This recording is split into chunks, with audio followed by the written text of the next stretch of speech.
2008 ముంబై దాడులు గుర్తున్నాయి కదా. ఆ దాడుల్లో భారత్ లో చొరబడిన ఉగ్రవాదులు సర్ క్రీక్ అనబడే ఈ దీవులు ఈ సముద్రదారి గుండానే భారత్ లో చేరుకున్నారు. ముంబైలో ఉగ్ర తాండవం చేశారు. మళ్ళీ దీన్ని రిపీట్ చేయడానికి అసీం మునీర్ ట్రై చేస్తున్నాడా? సర్ క్రీక్ లో అసలు ఏం జరుగుతోంది? భారత్ పైన టూ ఫ్రంట్ యుద్ధం చేయడానికి పాకిస్తాన్ యొక్క ఆర్మీ చీఫ్ ఈ రోజు బంగ్లాదేశ్ కు వెళ్ళాడు. ఈ రోజు ఏం జరిగింది అంటే మొహమ్మద్ యూనిస్ రెడ్ లైన్ ను క్రాస్ చేశాడు. భారత్ యొక్క నార్త్ ఈస్ట్ రాష్ట్రాలను బంగ్లాదేశ్ లో కలిపిన ఒక మ్యాప్ ను పాకిస్తాన్ ఆర్మీ చీఫ్ కు గిఫ్ట్ గా ఇచ్చి భారత్ ను రెచ్చగొట్టే ప్రయత్నం చేశాడు. సర్ క్రీక్ ఐలాండ్ వద్ద పాకిస్తాన్ రెచ్చగొట్టే చర్యలు ఆల్రెడీ చేస్తోంది. ఈ వీడియోలో సర్ క్రీక్ ఐలాండ్ వద్ద పాకిస్తాన్ రెచ్చగొట్టే చర్యల గురించి ఎక్స్ప్లెయిన్ చేస్తా. భారత్ ఆపరేషన్ త్రిశూల్ ద్వారా పాకిస్తాన్ కు ఎలా కౌంటర్ ఇస్తోంది అనేది చెప్తా. భారత్ ఎలా టూ ఫ్రంట్ వార్ కు సిద్ధం అవుతోంది అనేది చెప్తా. గేమ్ ను చాలా జాగ్రత్తగా అర్థం చేసుకోండి. గత నెల రోజుల నుండి ఈ మ్యాప్ లో కనిపిస్తున్న సర్ క్రీక్ దీవుల వద్ద పాకిస్తాన్ తమ మిలిటరీ ప్రెజెన్స్ ను పెంచుతోంది. సర్ క్రీక్ ఇష్యూ గురించి ఆల్రెడీ మీకు ఎక్స్ప్లెయిన్ చేశా. మళ్ళీ దీని గురించి ఎక్స్ప్లెయిన్ చేసి టైం వేస్ట్ చేయను. బేసికలీ భారత్ యొక్క గుజరాత్ కు అండ్ పాకిస్తాన్ యొక్క సింధ్ ప్రావిన్స్ కు మధ్యలో 96 కిలోమీటర్ల వెడల్పున్న సర్ క్రీక్ అనబడే సముద్రదారి మొత్తాన్ని కబ్జా చేయడానికి పాకిస్తాన్ ప్లాన్ చేస్తోంది. ఇక్కడ పాకిస్తాన్ తమ మిలిటరీ పోస్ట్ ను కట్టుకుంది. యుద్ధ ఆయుధాలను మోహరిస్తోంది. యాక్చువల్లీ ఈ సర్ క్రీక్ సముద్రదారి ఎవరిది కాదు, ఇది యాక్చువల్లీ డిస్ప్యూటెడ్ అన్నమాట. పాకిస్తాన్ ఏమంటోంది, ఈ సర్ క్రీక్ సముద్రదారి మొత్తం మాదే అంటోంది. భారత్ ఏమంటోంది, అంతర్జాతీయ చట్టాల ప్రకారం ఈ సముద్రదారి మధ్యలో మ్యారిటైమ్ బౌండరీను గీయండి, హాఫ్ పోర్షన్ మాకి ఇవ్వండి, హాఫ్ పోర్షన్ మీరు తీసుకోండి అని భారత్ అంటోంది. దీనికి పాకిస్తాన్ ఒప్పుకోవడం లేదు. సో 1918 నుండి ఈ ఇష్యూ అనేది రగులుతూనే ఉంది. ఇది యాక్చువల్లీ ఒక డిస్ప్యూటెడ్ ఏరియా, బట్ పాకిస్తాన్ దీన్ని కబ్జా చేయడానికి ప్లాన్ చేస్తోంది.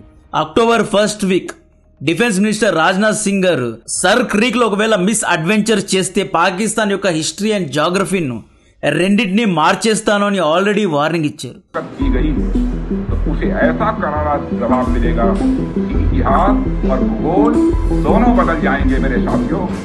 అక్టోబర్ 9th నుండి పాకిస్తాన్ ఆఫ్ఘనిస్తాన్ మధ్య యుద్ధం మొదలైంది. ఈ యుద్ధంలో ఇండియా తాలిబాన్ కు అండ్ మన టీటీపీకు సహాయం చేస్తున్నారు అని చెప్పి పాకిస్తాన్ మనపైన ఎన్నో నిందలు వేసింది. అక్టోబర్ 18వ రోజు field marshal Asim Munir entry ఇచ్చి భారత్ పై ఆయుధాలను ప్రయోగించడానికి సిద్ధంగా ఉన్నాము అని చెప్పి వార్నింగ్ ఇచ్చాడు. అక్టోబర్ 19వ తేదీన పాకిస్తాన్ నుండి 1 కాదు 2 కాదు 120 మంది ఉగ్రవాదులు భారతదేశంలో చొరబడడానికి ట్రై చేశారు. పేల్గాం లాంటి ఉగ్రవాద దాడిని మళ్ళీ రిపీట్ చేయడానికి ట్రై చేశారు. బట్ భారత సైన్యం ఈ 120 మందిని ఆపింది. పాకిస్తాన్ సర్ క్రీక్ లో ఏదో చేస్తోంది అని గ్రహించిన భారతదేశం ముందు జాగ్రత్త చర్యగా Gujarat, Rajasthan, Arabian sea coastal areas దగ్గర నోటామ్ ను అంటే నోటీస్ టు ఎయిర్ మ్యాన్ ను జారీ చేసింది. ఇక్కడ నావల్ అండ్ మిలిటరీ డ్రిల్స్ చేయబోతున్నాము, ఫ్లయింగ్ ఆబ్జెక్ట్స్ ఏవి ఇక్కడ తిరగకూడదు అని హెచ్చరించింది. అక్టోబర్ 22వ తేదీన పాకిస్తాన్ నావల్ చీఫ్ నవీద్ అష్రఫ్ సర్ క్రీక్ కు చేరుకున్నాడు. దాదాపు 2 రోజులు ఇతను అక్కడే ఉన్నాడు. ఫ్రంట్ లైన్స్ లో పాక్ సైన్యం ఒక ప్రిపేర్నెస్ ను యుద్ధానికి ఎంతవరకు సిద్ధంగా ఉన్నాము అనేది చెక్ చేశాడు. ఇప్పుడు ఎందుకు పాకిస్తాన్ సర్ క్రీక్ లో మిలిటరీ ఇన్ఫ్రాస్ట్రక్చర్ ను పెంచుతోంది అంటే సర్ క్రీక్ సముద్ర లోతు చాలా తక్కువ. ఇక్కడ నుండి గుజరాత్, రాజస్థాన్ వంటి కోస్టల్ ఏరియాస్ లో ఈజీగా చొరబడవచ్చు. ఇక్కడి సముద్ర దారి గుండా ముంబైలో కూడా చొరబడవచ్చు. 2008 ముంబై అటాక్స్ లో కూడా 10 మంది ఉగ్రవాదులు సర్ క్రీక్ ఐలాండ్స్ లో ఉన్న ఇండియన్ షిప్ ను హైజాక్ చేసి ముంబైకు చేరుకున్నారు. ముంబైలో ఉగ్రదాడి చేసి 200కు పైగా భారతీయులను చంపేశారు. మేబీ పాకిస్తాన్ ఆర్మీ ముంబై తరహాలో ఏదో పెద్దగా ఉగ్రవాద దాడి భారత్ యొక్క నగరాల్లో ప్లాన్ చేయబోతోంది. మేబీ గుజరాత్ లోని ఆయిల్ ఫీల్డ్స్ ను లేపేయడానికి ప్లాన్ చేస్తున్నారు. నేను ర్యాండమ్ గా చెప్పడం లేదు, గాల్లో మాట్లాడడం లేదు, నా దగ్గర ఆధారాలు ఉన్నాయి.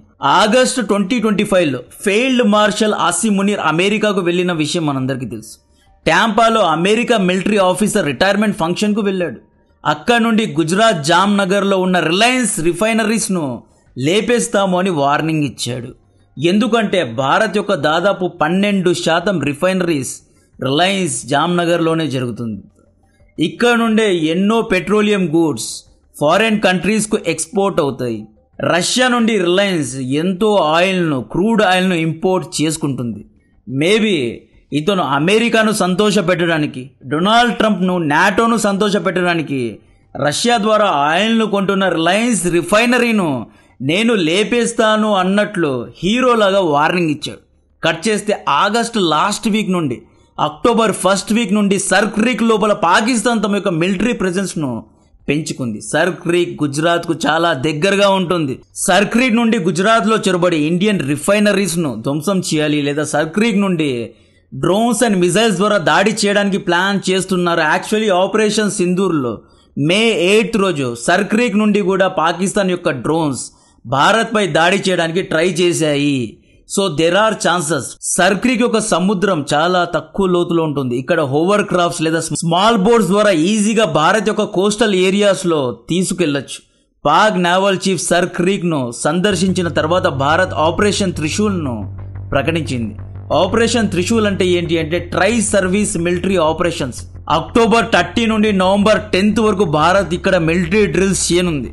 ఇక్కడ ఏం చేస్తారు అంటే భారత్ యొక్క యాంటీ మిసైల్ డిఫెన్స్ సిస్టమ్ అయిన ఆకాష్, S-400 ఇవన్నీ ఎలా పనిచేస్తాయి, మనం నేవీ అండ్ ఎయిర్ ఫోర్స్తో ఎలా ఇంటిగ్రేట్ చేయగలం, INS విక్రాంత్ నుండి ఎలా మనం సర్ క్రీక్ పై పాకిస్తాన్ పై కరాచీ పోర్టుపై దాడి చేయగలం, పాకిస్తాన్ ద్వారా వచ్చే డ్రోన్స్ను మిసైల్స్ను మనం ఎలా ఆపగలం, రాజస్థాన్ గుజరాత్ దగ్గర మన యొక్క మిలిటరీ ప్రిపేర్నెస్ ఎలా ఉంది, ఒకవేళ సర్ క్రీక్ లో యుద్ధం మొదలైతే భారత్ ఎలా ప్రతిదాడి చేస్తుంది. Already defence minister Rajnath Singh గారు ఒక వార్నింగ్ ఇచ్చారు. సర్ క్రీక్ లో మీరు గనుక ఏదైనా చేయాలి అనుకొని భారత్ పైన దాడి చేస్తే కరాచీ పోర్ట్ ను లేపేస్తామో అని డైరెక్ట్ గా వార్నింగ్ ఇచ్చారు. पाकिस्तान को याद रखना चाहिए कराची का एक रास्ता क्रीक से ही होकर गुजरता है. కరాచీ పోర్టుకు దాదాపు 300 కిలోమీటర్ల దూరంలో ఈ సర్ క్రీక్ ఐలాండ్ ఉంటుంది అన్నమాట. యాక్చువల్లీ ఇక్కడ ఇంకొక యాంగిల్ కూడా ఉంది. ఆగస్టులో మీరు చూసుకుంటే నరేంద్ర మోడీ గారు ఒక సమావేశంలో ఏమన్నారు అంటే ఆపరేషన్ సింధూర్లో నేను ఇండియన్ నేవీకు ఇవ్వాల్సిన ఛాన్స్ ఇవ్వలేదు, నెక్స్ట్ మీ ఛాన్స్ వస్తుంది, నెక్స్ట్ ఒకవేళ పాకిస్తాన్తో యుద్ధం జరిగితే ఇండియన్ నేవీకు ఛాన్స్ ఇస్తాను, కరాచీ పోర్టుపై దాడి చేయండి అన్నట్లు మాట్లాడారు. సో ఆపరేషన్ సింధూర్ 2.0 అంటే ఇంకొకసారి ఇండియా పాకిస్తాన్ మధ్య యుద్ధం కనుక మొదలైతే ఇండియన్ నేవీ రంగంలో దిగుతుంది, కరాచీ పోర్ట్ను లేపేస్తుంది. అలా జరగకుండా ఉండడానికి ముందు జాగ్రత్త చర్యగా పాకిస్తాన్ సర్ క్రీక్లో మిలిటరీ ప్రెజెన్స్ను పెంచుకుంటోంది, సర్ క్రీక్ను స్ట్రాంగ్ చేస్తోంది. కరాచీ పోర్టుపై దాడి చేస్తే ఇమీడియట్గా సర్ క్రీక్ గుండా పాకిస్తాన్ యొక్క నేవల్ షిప్స్ భారత్ పైన ప్రతిదాడి చేయడానికి సంసిద్ధం అవుతున్నాయా? సో ఈ విధంగా ఎన్నో యాంగిల్స్ ఉన్నాయి.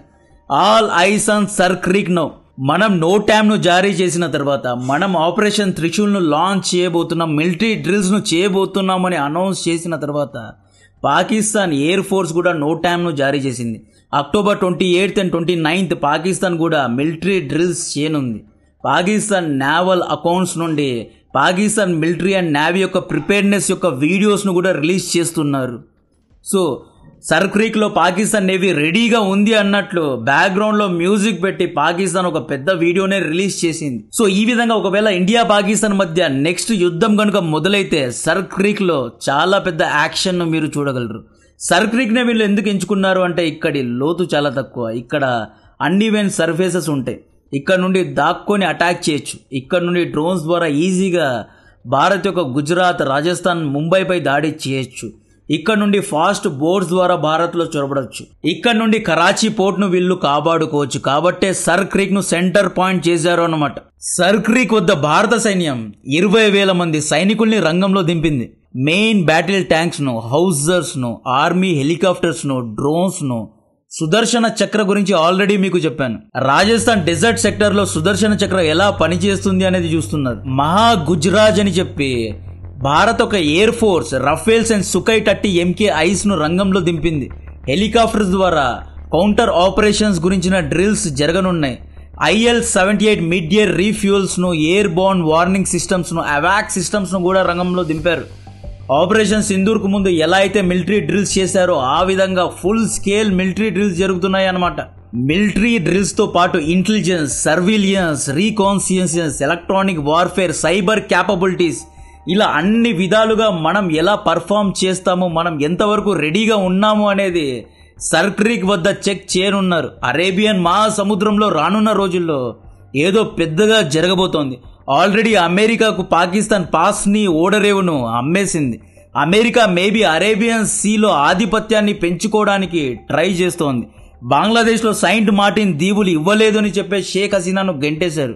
Mohammed Yunus already Rakhine state వద్ద సెయింట్ మార్టిన్ దీవుల దగ్గర అమెరికన్ సైన్యాన్ని ఆల్రెడీ ఆహ్వానించాడు. రఖైన్ స్టేట్ వద్ద హ్యుమానిటేరియన్ కారిడార్ అని చెప్పి అమెరికన్ ఆర్మీ ఆపరేట్ చేస్తోంది అన్నమాట. So Arabian Sea, Indian Ocean పై ఆధిపత్యాన్ని పెంచుకోవడానికి అమెరికా ట్రై చేస్తోంది. అమెరికా తొత్తైన పాకిస్తాన్ అమెరికాకు ఏవేవి అమ్మి పెడదాము అని చూస్తోంది. సో ఈ విధంగా చాలా పెద్ద గేమ్ ఆల్రెడీ వీళ్ళు ఆడుతున్నారు. డెఫినెట్ గా ఏదో పెద్దగా చేయాలి. గుజరాత్ లో ఉన్న రిఫైనరీస్ ను లేపేయాలి, లేదా ముంబైలో అటాక్ చేయాలి, లేదా భారత్ యొక్క ఆర్థిక వ్యవస్థను దెబ్బతీయాలి. భారత్ లో 120 మంది ఉగ్రవాదుల్ని పంపి భారత్ సేఫ్ కాదు, భారత్ లో ఇన్వెస్ట్మెంట్స్ చేయొద్దు అని ఇన్వెస్టర్లో భయాన్ని పుట్టించడానికి ఏదో పెద్దగా అసీం మునీర్ ప్లాన్ చేస్తున్నాడు. పేల్గాం దాడి కంటే ముందు కూడా ఇలాగే అగ్రెసివ్గా అసీం మునీర్ స్పీచ్ ఇచ్చాడు. భారత్ పాకిస్తాన్ అనేది 2 వేరు నేషన్స్, మా కల్చర్ వేరు, వాళ్ళ యొక్క కల్చర్ వేరు అన్నట్లు ఇద్దరిని డివైడ్ అండ్ రూల్ చేశాడు. మళ్ళీ అక్టోబర్ 18వ తేదీన ఇలాంటి ఒక స్పీచ్ అసీం మునీర్ ఇచ్చాడు.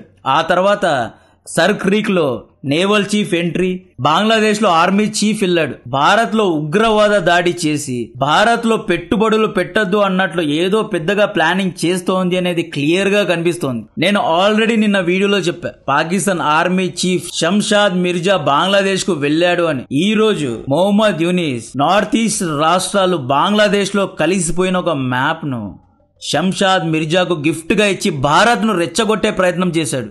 ఇంతకు ముందు చాలా సార్లు మొహమ్మద్ యూనిస్ ఏమన్నాడు, భారత్ యొక్క నార్త్ ఈస్ట్ దేశాలకు కాపరి లాంటిది బంగ్లాదేశ్, నార్త్ ఈస్ట్ దేశాలన్నీ ల్యాండ్ లాక్డ్ దేశాలు, బంగ్లాదేశ్ లేకపోతే నార్త్ ఈస్ట్ దేశాలకు ఫుడ్, గార్మెంట్స్, అగ్రికల్చర్ ప్రోడక్ట్స్ ఇవేమీ సప్లై అవ్వదు అన్నట్లు, బే ఆఫ్ బెంగాల్కు బంగ్లాదేశే గార్డియన్ అన్నట్లు పెద్ద పెద్ద మాటలు, పెద్ద పెద్ద కూతలు కూసిన మాట వాస్తవం. ఆల్రెడీ చైనాను రంగ్పూర్ డిస్ట్రిక్ట్ దగ్గర ఒక ఎయిర్ బేస్ ను కట్టుకోవాలని ఆహ్వానించాడు ఈ పెద్ద మనిషి. బంగ్లాదేశ్ క్యాపిటల్ సిటీని ఢాకా గార్మెంట్ ఫ్యాక్టరీస్ కు హబ్ కాదు, మోడీ గారిని ఎలా చంపాలి అని ప్లానింగ్ చేసే హబ్ లాగా మారిపోయింది.